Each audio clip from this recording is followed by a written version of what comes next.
to do something new in your life. I say that again. Let me prophesy to you as believers of Jesus Christ. I believe that we are entering into the new chapter of our life. May bagong chapter, may bagong story, may bagong blessing, may bagong breakthrough na inihahanda ang Panginoon sa ating buhay. Hindi mo na kailangang mag-antay ng bagong taon para magkaroon ng bagong buhay. Hindi mo na kailangang mag-antay ng Lunes para mag-start ng bagong diet plan. Kasi ang sabi ng binasa natin, "Behold, I am doing a new thing. Do you not perceive it?" May ginagawa ang Diyos na bagong bagay sa atin. Nakakalungkot lang ho madalas mga kapatid na minsan nakasanayan natin na kung ano yung solusyong ginawa ng Diyos kahapon ay parehong solusyon ang gagawin ng Panginoon ngayon. Nangyayari din po yan. Pero minsan may mga bagong solusyon na ibinibigay ang Panginoon sa atin. May mga bagong blessing na ipinagkakaloob ang Panginoon sa atin. May mga bagong pagsubok, bagong trials, bagong mga challenges na ibinibigay ang Panginoon. Kaya nga sabi ng Lord, baka masyado ka nakafocus sa nakaraan at nakalimutan mong meron akong ginagawang bago ngayon. Baka mamaya masyado ka nakafocus ano kayang mangyayari after ng ECQ at hindi mo nakita yung blessing ng Lord sa gitna ng ECQ. Nag-i-invest kasi, we invest too much on the past and too little in the present.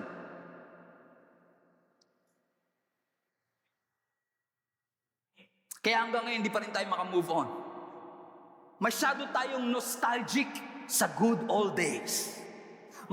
Yung faith natin ay masyadong centered sa back in the day. Alam mo, nung unang panahon, dati ganito ang ginawa namin. Dati ganito yung nakasanayan natin. And we forgot to live in the present. God is doing a new thing in our life. In fact, mga kapatid, yung sinasabi ko na ito sa verse 19, meron pa tong verse 18. Kasi bago ang verse 19, verse 18 muna. Ano sabi ng verse 18 mga kapatid, kung babalikan natin, do not remember the former things. Actually, ibang translation mas head on. Forget all that. Kalimutan mo na lahat ng nakaraan. Philippians 3:13 can testify as well. Forget what lies behind and look forward for what lies ahead.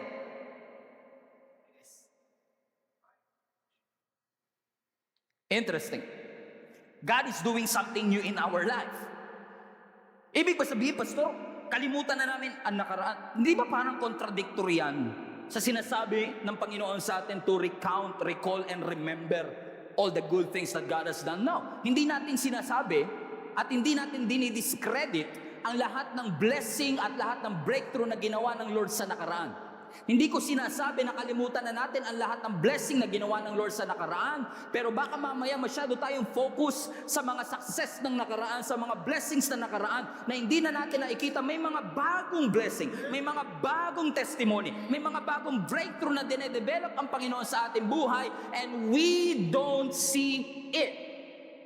Ang sinasabi ng Panginoon through this verse, hindi lang basta kalimutan ng nakaraan, but focus on what is in front of you. Wake up. Wake up. Gumising tayo. Open up our eyes. Look around you. Something miraculous is happening. Something supernatural is happening. And God will use your past to transform your future. He is doing something new. In the past, in the present, but also in the future. Tulad nga sabi ko sa pagbabay ko, I've learned to be mindful of the present, but also I've learned to be hopeful for the future. Kahit alam mong malayo pa yung destination, sinasabi mong mararating ko rin ito. Konting padyak lang, konting tiyaga lang, konting pagtitiis lang, maaabot ko rin ito. Kasi na-realize ko mga kapatid, hindi na ito pagbabike sa tunay na buhay na ito. Na may mga circumstances ng ating buhay na talagang gagamitin ng Panginoon para mapahinto tayo. At ma-realize natin, kailangan kita Lord. Nakaranas na ba kayo mga kapatid ng mga pagsubok sa buhay nyo na wala kayong nagawa, kundi huminto na lang? at sabihin nyo sa Panginoon, Lord, kung hindi ka gagalaw, walang mangyayari sa sitwasyon ko. Kung hindi ka magpapagaling, walang mangyayari. Sinukuhan na to ng doktor. Tinanggihan na kami ng ospital. Pero Lord, kailangan ko. Sino sa inyo mga kapatid ang nakakaranas na oo, may blessing ang Lord sa nakaraan. Naniniwala ka may blessing ang Lord sa present, pero hopeful ka. Ang mga circumstances ng buhay natin will teach us to pause and remember who God is. I remember a story in John chapter 11 which many of you are already familiar with. Ito yung story kung saan si Lazarus, the best friend ni Jesus, ay namatay. Kung babasahin ninyo ang konteksto ng verse na ito o ng chapter na ito mga kapatid, makikita ninyo na yung dalawang mag-ate na si Mary and Martha ay nag-send ng email kay Jesus. At ang subject ng email puro pula. Urgent. Emergency. I need your attention. At ang sabi ng email ni Martha at ni Mary kay Jesus, Lord, the one you love, Lazarus, is sick. May sakit po ang best friend ninyo. And we need you here. Have you ever been into that situation? Na kung hindi man email, through prayer, sinasabi mo, Lord, I need you now. We need you. Because my brother is sick. And I need you, Jesus, to come here. But what's interesting to me, mga kapatid, is that when Jesus replied in verse 4, sabi ni Jesus sa mga disciples, well, this sickness will not end in death. In other words, hindi yan mamamatay. And watch this. May humor din ng Bible 10 verses later, in case you missed it, verse 4, ang sabi ni Jesus, he will not die. 10 verses later, Lazarus died. He died. And sabi ng scripture, verse 17, let's catch up the story. Pumunta si Jesus, and on his arrival, verse 17, on his arrival, Jesus found out that Lazarus had already been in the tomb for 4 days. Now, Bethany was less than 2 miles from Jerusalem, and many Jews had come to Martha and Mary to comfort them in the loss of their brother. When Martha heard that Jesus was coming, she went out to meet Jesus. And Mary stayed at home. Remember, si Mary and Martha nag-email. Sabi ni Jesus, hindi mamamatay ang kapatid ninyo. 10 verse later, namatay. Kaya nung dumating si Jesus, sinalubong siya ni Mary. At sabi ni Martha, verse 21, Lord, if you had been here, my brother would not have died. But I know that even now, God will give you whatever you ask. And Jesus said to her, your brother will, will rise again. Martha answered, I know he will rise again in the resurrection of the last day. Doubt. Verse 25, and Jesus said to her, watch this. I am the resurrection and the life. And the one who believes in me will live, even though they die. And whoever lives by believing in me will never die. Do you believe this? I know your brother is dead. And you were saying, sinasabi ni Martha, Lord, if you have been here, buhay pa sana siya. Wala na. Patay na. Pagagawa natin. Sabi ni Jesus, don't worry. He will rise again. Alam ko. In the future, He will rise again. After, pag sa muli mong pagbabalik. Ang sabi ng Lord, no, you don't understand. I am the resurrection and the life.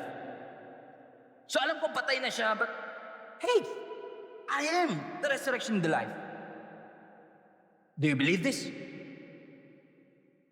Dumarating ba sa mga pagkakataon ng buhay niyo mga kapatid na katulad ni Mary and Martha, you are doing the right thing and everything that is happening is so wrong? Everything that you're trying to do is just doing the right thing. And then, ginagawa mo lahat ng right thing, pero lahat din ng wrong thing. Yun din ang nangyayari sa'yo. Nakakapunta pa kayo sa tagpo ng buhay niyo mga kapatid that you're still hoping even though it seems hopeless. Sabi niya, wala na kayo. Di na kita mahal. You're still hoping. Binasted ka na ng 365 times.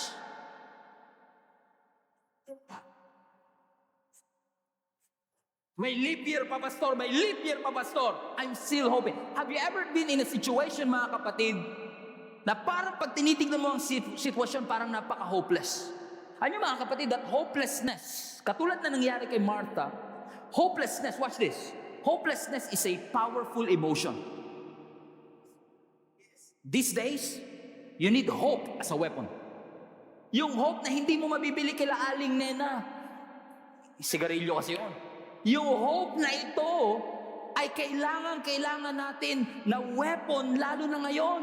Napakalungkot naman ang buhay mo kung ikaw ay Kristiyano pero wala kang pag-asa. Hindi natin pwedeng i-claim na kasama nating lumalakad ang Panginoon pero wala tayong pag-asa. Naalala niyo sa Luke 24, after ni Jesus na mabuhay na maguli, may dalawang lalaki, si Cleopas yung isa at yung unnamed disciple na naglalakad sa Emmaus, na malungkot, downcast, frustrated, disappointed. Biglang nag-appear si Jesus sa gitna nila. Sabi ni Jesus, what's wrong? At sabi ng dalawang disciple, well, we had hope that He is the Messiah. We had hope. Come on. We had hope. Umasa kami. Dati may pag-asa kami na siya ang magiging Messiah, but right now, we don't see it in this situation. Yung inaasahan naming magliligtas, ayun, patay na ngayon. Listen to me mga kapatid. It's not God's will for you to live a hopeless life. Nakakaiyak ang ma-broken heart, pero mas nakakaiyak ang may broken hope. Maaari ngayon may pag-asa ka pa pero broken na. Or even worse, probably you don't see a way out. Pag hopeless ka kasi, meron kang paniniwala that things will not get better anymore. Wala itong pag-asa, dito magbabago. Kahit itag ko ng itag, itong kaibigan ko, hindi na ito kikilala kay Lord. Aba, huwag mong husgahan ang pwedeng gawin ng Panginoon sa kanya. Ang suggestion ko sa'yo, itag mo lang ng itag, i-share mo lang ng i-share kasi hindi mo alam kung sino-sino ang mga taong pwedeng baguhin ng Panginoon. We're not in the position to say and to conclude what is going to happen because God is in control of our future. Yung nga lang, minsan hopeless tayo sa ating marriage, hopeless na tayo sa ating health, hopeless tayo sa ating career, hopeless tayo sa ating mga anak, magbabago pa ba to, rebelde ang aking anak. Ang nagiging result, nagiging emotionally empty tayo. Nararanasan niyo ba yun minsan mga kapatid? You feel empty? Or sometimes you feel alienated. Parang feeling mo iniiwan ka na ng iba. Pag sinabing alienated, parang ikaw, solo ako, out of place. You feel like no one is supporting you. You feel forsaken. Nararamdaman mo parang kang abandoned. Parang iniwan ka, nag-isa ka, pinaasa ka lang. Nakakaramdam ba kayo ng ganito mga kapatid? All of these are results of hopelessness in our life. Na sinasabi natin, wala nang sumusuporta sa akin at wala nang susuporta sa akin. Wala nang magmamahal sa akin. Paano na lang kami? Sayang naman ang 7 taon namin pinagsama. Kala ko magiging Christian siya. Di pala. Sinar ko ang gospel, di niya tinanggap. Pinag-enroll ko sa growth track, hindi lumago. You feel forsaken and abandoned and sometimes you feel lonely. Alam niyo ba, na-realize ko, you can be in a crowd and still feel lonely. You can be surrounded with thousands of people and still feel lonely. It's all the result of that hopelessness right in your heart. Kaya ka laging uninspired, hindi ka unmotivated. Pinagbibintangan ka nilang tamad, pero susulang unmotivated ka lang. You're not hoping that things will get better. Hindi ka na umaasa na makakaawag pa kayo sa hirap. Hindi ka na umaasa na gagaling pa kayo sa inyong kasakitan. Lagi kang uninspired, unmotivated, you feel powerless.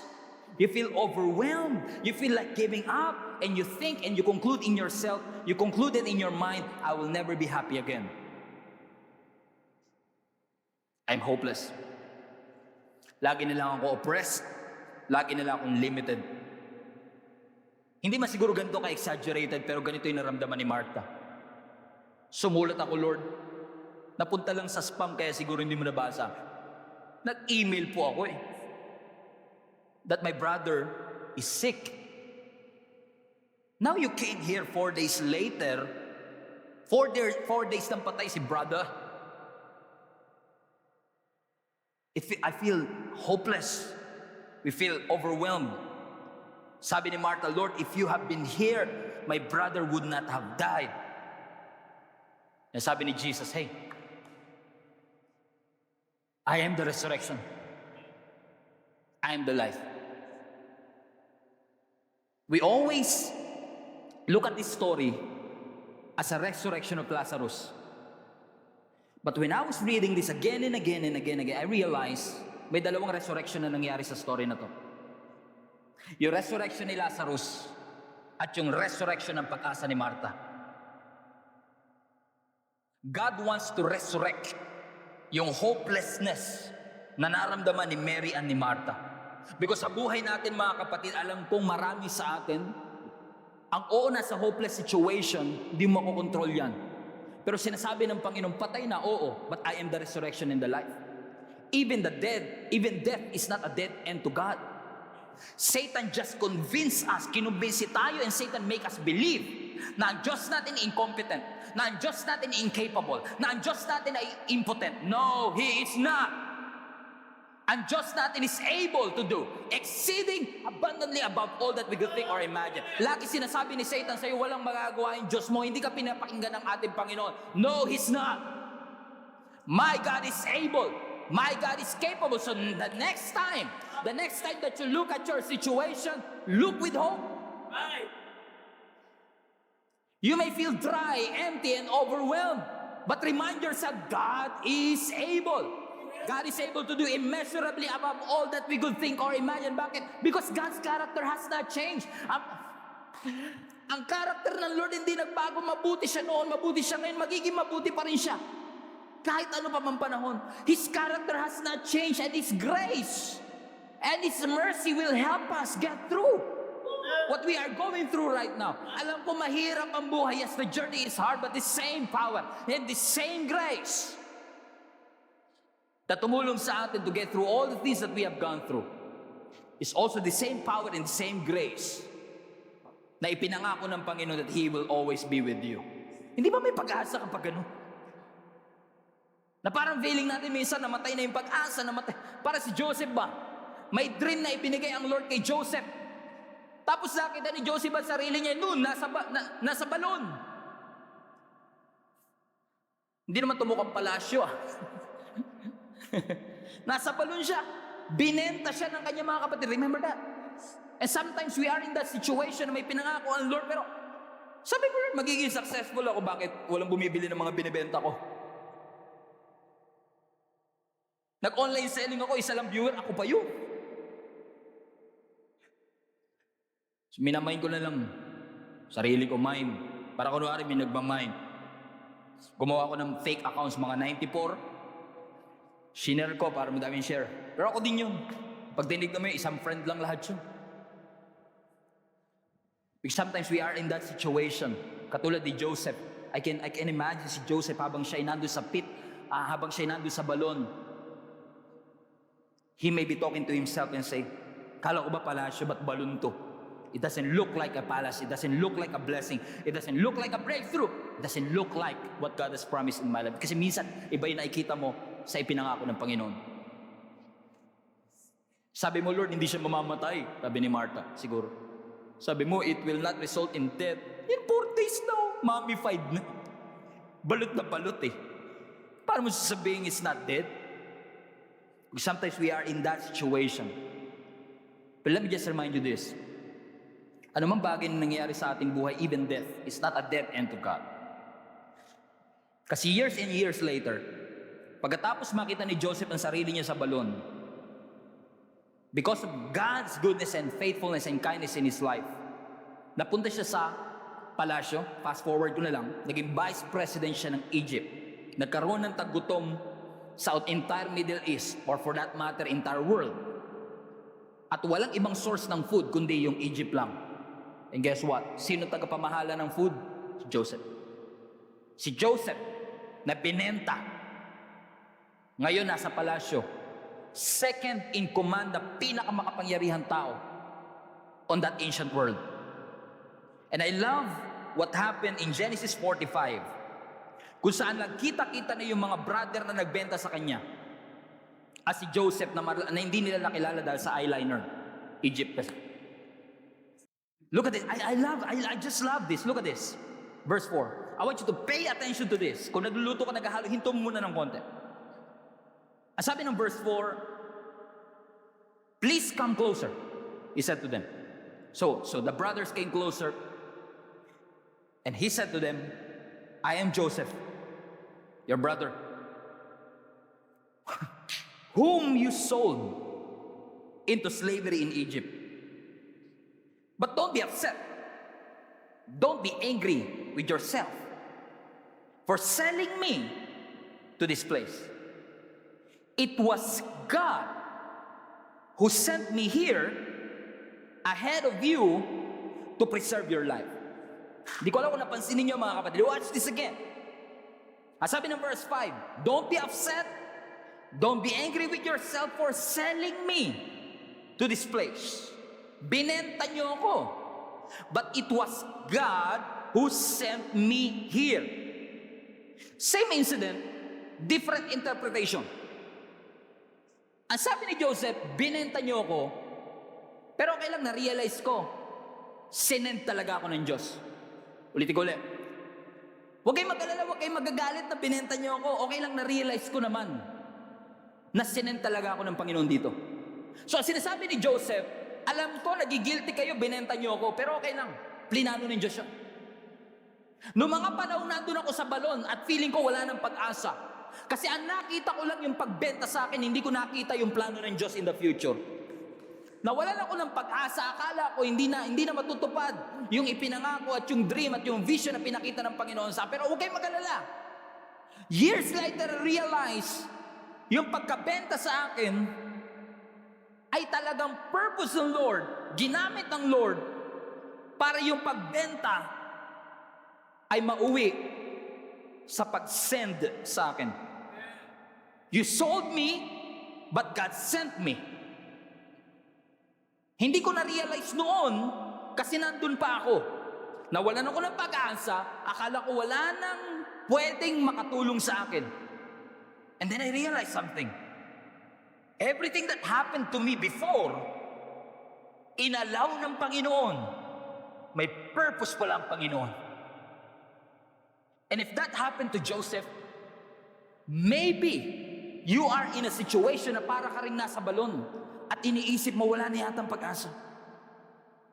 Namatay yung asawa ko, sino nilang bubuhay sa aking mga anak? Yung anak ko, rebelde, magbabago pa kaya siya? Pero huwag kang huminto sa selling. Kasi yung selling nakakatakot, yung selling nakaka-prostrate, yung selling nakakawala ng gana.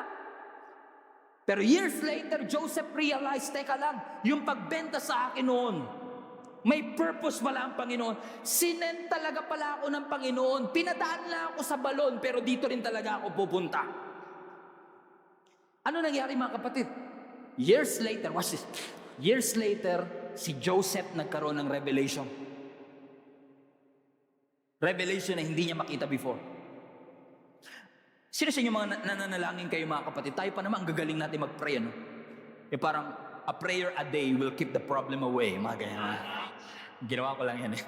Okay, may mga kasabihan tayo that you can reach heaven through your knees. Hindi ko sinasabing mali. Totoo yan. That when we pray, yung petition natin, yung kagustuhan natin, nakakaabot sa ating Panginoon. That weeping may endure for a night, but joy comes in the morning. That nothing shall be impossible to our God. But here's the thing. It's one thing na i-quote, it's one thing na i-claim, it's one thing na i-profess. Pero without seeing it as a reality in your life, nakaka-frustrate, nakaka-disappoint, nakakawala ng gana. Hindi niyo ako maintindihan. May isa pa akong bagong hobby ngayon. Binuhay ko uli yung pag-aquarium ko. Okay. Alam mo, habang sineset up ko yung aquarium ko last week, na-realize ko, grabe no, gumagastos tayo ng pera para i-duplicate yung water world into our world.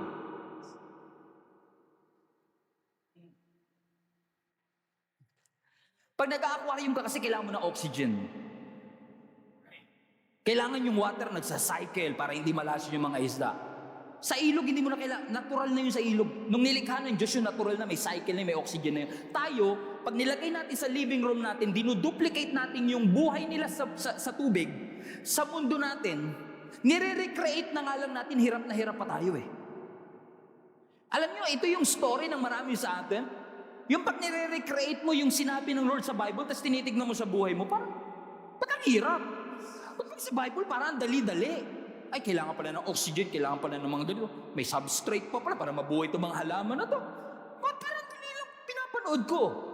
Kasi nire-replicate mo na lang, hirap na hirap. Ayan ang buhay ng marami sa atin. And akala natin, kapag kinote natin, pag pinag-pray natin, okay na. But I've been a Christian long enough to realize, mga kapatid, that God doesn't always change your situation. Hindi porke nag-pray tayo, biglang mababago ang sitwasyon. Sino sa inyo nakaranas na po kayo, nag-pray kayo, pero walang nabago after nyo mag-pray, may sakit pa din. May mga prayer pa kayong, Lord, give me a sign. Give me a sign, Lord. Pag may nakita ko nakapula, siya na nga. May nakita ka nakapula, Lord, siya na ba? Sabi, ikaw na ba ang sinampal ka pa? Because sometimes, yung pinangako ng Lord, parang ibang-iba sa reality ng ating buhay, that no matter how hard we pray, it seems like our situation is not changing. But one thing I realized, we don't pray to change our situation. Well, it happens sometimes, but we don't pray to, listen to me. Listen to me, it will change your life. We don't pray to change the situation, we pray to receive the revelation. So kung may sakit ako, nananalangin ako, hindi ko lang pinapanalangin na gumaling yung aking kamag-anak, kundi pinapanalangin, ang gusto ko ring malaman, Lord, gusto ko ma-receive, anong revelation, bakit ito nangyayari sa aming buhay? So every time you come to God, at ikaw ay mananalangin, lalapit sa ating Panginoon, ang expectation kagad natin, Lord, pagalingin mo, Lord, i-perform mo to, Lord, gawin mo to, hindi po mali yun. Pero sometimes hindi magbabago ang sitwasyon, pero makaka-receive ka ng revelation. Kasi God doesn't move according to your expectation. God moves according to His Word. And many of us are so hopeless in our situation right now. Sino sa inyo mga hopeless na, mga kapatid? Sino sa inyo ang hopeless na? Na ang buhay natin from doctor to doctor na lang. Ang buhay natin from paycheck to paycheck. Some of you are struggling with maybe infertility. Yung business mo nag-close recently. Yung daughter mo, yung asawa mo, o kaya yung anak mo ay bigla na lang nag-rebelde sa'yo. Sinabi ng doktor sa'yo that your days are numbered. But let me just remind you this, fight for your hope. Hashtag fight for your hope. Don't lose hope. As sabi ng Hebrews 11, faith is the substance of things we hoped for. So faith and hope are two different things. Because faith is the substance of things that we hope for. What's the difference, Pastor? I've been thinking about this, and I realized that when you have faith, you believe that God can do it. But when you have hope, you believe that God will do it. Say that again. Kapag may pananampalataya ka, you believe that God can do it. Pero kapag may hope ka, you believe that God will do it. So, ang faith is believing. Hope is expecting. Faith is believing that God will answer your prayer. Sino sa inyo mga kapatid naniniwala God can answer your prayer? Taas kamay lahat, hands up emoji. Sa lahat ng naniniwala mga kapatid, God, hallelujah, God can answer your prayer. That's faith. But do you expect God to answer your prayer? That's hope. I believe God can answer my prayer, but I don't just believe that God will answer my prayer. I believe that God will answer me. I expect it to happen. I expect God to make a way.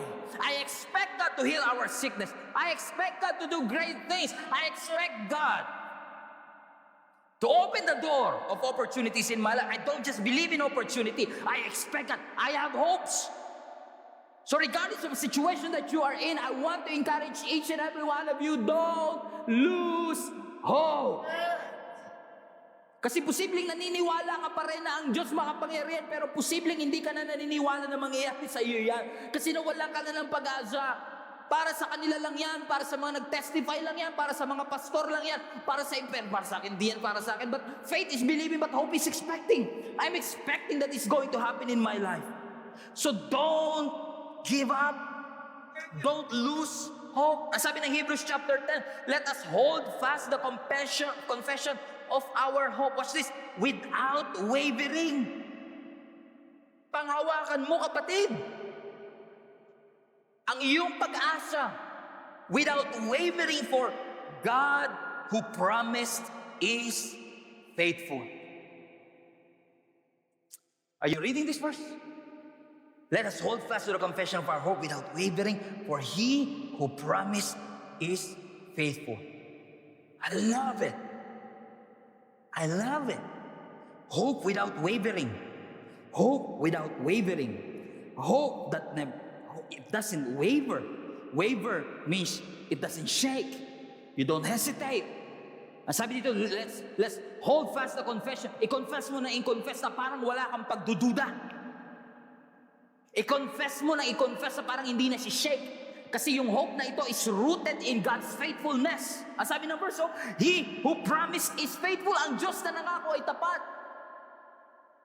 Ang Diyos na nangako sa atin ay tapat sa kanyang mga sinabi. So don't hold fast the confession of your hope, and don't let your hope waver. Kasi rooted yan sa faithfulness ng Diyos. Ibig sabihin, mga kapatid, yung nature ng Diyos ang magbibigay sa iyo ng absolute confidence na maniwalang kung ano man ang pinangako ng Diyos, tutuparin ng ating Panginoon. Kumbaga yung history ng faithfulness ng Diyos, yun na nagbibigay sa iyo ng confidence ngayon. Kaya nga gustong-gusto natin nakakarinig ng testimony ng ibang tao, kung paano sila pinagaling ng Panginoon, kung paano sila pinotektahan ng Lord, kung paano nag-provide ng Panginoon. Kasi sa pamamagitan ng kanilang testimony, nare-remind ka sa faithfulness ng Diyos. Kung ginawa sa kanila noon, kayang gawin ng Panginoon sa atin. Hindi katulad ng hope sa mundo. Dalawa kasi hope sa mundo, yung sigarilyo, tsaka yung hope na pag-asa. Yung definition kasi ng hope sa mundo is you are expecting something good in the future. Yun yung hope ng mundo. Parang, I hope you love me. I hope you care for me. I hope you come on time. Parang, sana, dumating, sana mahalin mo ko, pero duda pa rin ako eh. Yun yung hope ng mundo. Pero alam niyo yung biblical hope, hindi katulad nito kasi ang biblical hope sa Greek word elpizo. Everybody say elpizo. Napansin niyo ba yung peace nasa loob ng hope? Piso. Hindi man pareho ng spelling, katunog lang. El piso. Ang ibig sabihin ng el piso, ito yung hope na hindi base lang sa calculated risk. Hindi lang ito yung parang fingers crossed. Sana! Okay, but kinakagat mo pa yung labi mo, sana. No. Ito yung klase ng pag-asa na hindi lang nakabase sa calculated risk. Alam niyo ba yung nag-exam kayo, sabi niyo, sana pumasa ako. Pero deep in your heart, kinakalculate mo, ilan ba yung sigurado kong sagot doon? So kaya ka umaasa, may calculated risk, kasi kung alam mong wala ka na sagot, talaga, bagsak na ako dito. Come on, somebody. Pero may mga pag-asa na umaasa ka, mukhang papasa ako, pero di ako sure. Sana. So ibig sabihin yung hope na yan ay based sa calculated risk, pero ang hope, ang biblical hope is never based on what is possible to men. Ang biblical hope is never based on what is logical. Ang biblical hope carries no doubt. Walang pagdududa. So ibig sabihin, ang biblical hope is sure. Siguradong sigurado. It is the confident expectation that something good is going to happen. So we don't just design for something good, we expect something good to happen in our life. Is there anybody, mga kapatid, that can relate to what I'm saying, mga kapatid? There are times in our life na pwedeng nagdi-desire tayo ng good, pero bihira tayong mag-expect ng good. Kaya sabi ng Psalms 42 verse 5, why am I discouraged? Why is my heart so sad? I will put my hope in God. I will praise Him again, my Savior and my God. Hallelujah. Ba't yun nadi-discourage? Ba't ka malungkot? Alalahanin mo. Ilagay mo ang iyong pag-asa sa ating Panginoon. Alam ko buong pamilya kayo may COVID, pero ilagay mo ang pag-asa mo sa ating Panginoon. Expect, don't just desire for something good. Expect something good. Kasi alam natin na oo, may bagyo sa kapaligiran, pero siya ang aking shelter. Ano nung bata kami, yung bahay namin, nakakatakot pag umuulan at bumabagyo. Kasi pag may bagyo sa labas, may bagyo sa loob. Pag may baha sa labas, may baha sa loob. Alam ko may mga nakaka-relate pa rin sa akin hanggang ngayon. Na pag bumaha sa labas, baha, takot pang umulan, ambon lang takot ka na. Kasi alam mo, pag umulan sa labas, uulan din sa loob. And salamat sa Panginoon that we have a privilege, some of us have the privilege na hindi natin inaalala kung gaano kalakas ang ulan kasi alam natin mayroon tayong shelter.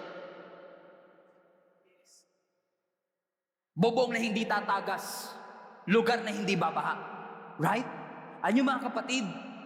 Ang sabi ng scripture, God is your refuge. God is your shelter. Sa panahon ng storm, you can expect Him to provide a shelter for you na kahit chaotic, confused ang mundo, there is a refuge na galing sa atin. Hindi ko alam kung kailangan, parang hindi nyo naman kailangan itong message na ito mga kapatid. There is an assurance that life is uncertain but God is not. May assurance na kapag may struggle, may victory. Merong assurance sa lahat ng pinangako ng Panginoon ay pwede nating panghawakan with absolute confidence na gagawin ng Panginoon. And I will close with this, katulad ni Abraham. Sabi ng Romans chapter 4 verse 20, alam natin ang story ni Abraham, hindi sila magkaanak ni Sarah. And probably at the age of 60, nawala na sila ng pag-asa. Pero at the age of 75, nangako muli ang Panginoon, huwag kang mag-alala, hindi nakalimutan ng Lord ang kanyang pangako. Delayed man sa timeline mo, pero hindi sa Diyos. Yung pinangako ko sa iyo na na countless ang magiging descendants mo, gagawin pa rin ng Panginoon. Pero ang interesting sa akin mga kapatid, isang bagay na hindi pinakita ng Old Testament na ipinakita ni Paul sa Romans chapter 4. Ang sabi ng verse 20, I want you to see this verse. It's going to change your life. Watch this. Romans 4:20. I want to make sure na nasa screen before I read. Look at this. Abraham never wavered. Hindi siya nag-hesitate in believing God's promise. That's not just faith, that's hope. In fact, his faith grew stronger, and in this, he brought glory. Dahil hindi siya sumuko, naghatid ito ng karangalan sa Diyos.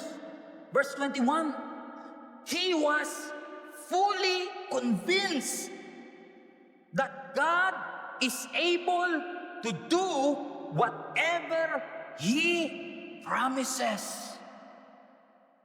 That's all. El Piso, he is absolutely convinced that God is able to do whatever He promised. Ibig sabihin yung pangako ng Diyos, sigurado, and you can count on it. Even when life hits you hard, even when your faith is being challenged, even though the odds seems against you, and life places your back against the wall, kahit na napakahirap, overwhelming, do not give up your hope. Do not feed on this negativity. Alam ko marami nang sumuko, marami nang natakot, maraming nagduda. Huwag ka nang sumabay dito. Huwag mong hintuan ang pananalangin. Huwag mong hintuan ang pagbabasa ng kanyang salita. Huwag mong i-give up ang faith mo. Huwag mong i-give up ang hope mo. Pakiramdam mo parang wala na, pero di hamak naman na mas stable ang pangako ng Diyos kaysa sa ating pakiramdam. Tulad ng sinabi ng Bible, si Abraham hindi nag-hesitate, hindi nag-waver yung kanyang faith. Because he was absolutely convinced that God is able to do what He has promised.